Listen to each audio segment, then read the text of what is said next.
Today, I'm breaking down the best FavePay restaurant hack that quietly saves diners real money while keeping the experience effortless. FavePay has become a go-to payment option across thousands of restaurants, but most users only tap it for basic cashback.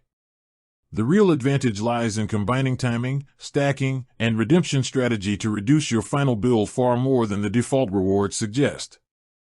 The key is applying the promo cycle to your dining routine.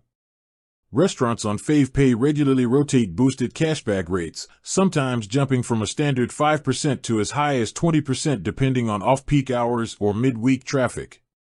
When you check the app before choosing where to eat, you can identify boosted locations and plan your meal around whichever outlet currently offers the highest cashback rate.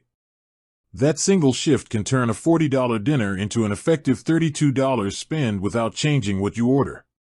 Next is stacking cashback with Fave deals. Most users treat these as separate features, but many restaurants allow both.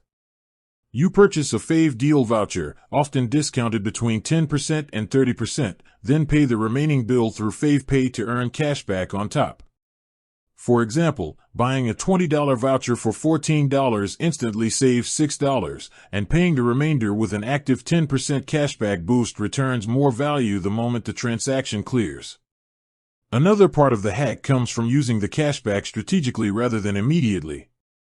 Instead of redeeming small amounts as they appear, accumulate them for a higher-priced meal. A typical user redeems $1 or $2 instantly, but stacking cashback until it reaches $10 or more makes the next bill noticeably smaller and maximizes the psychological benefit of the reward. Finally, align payments with card-based rewards.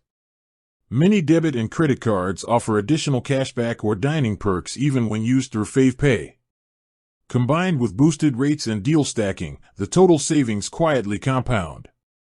This is the core restaurant hack that turns ordinary FavePay use into consistent, meaningful savings.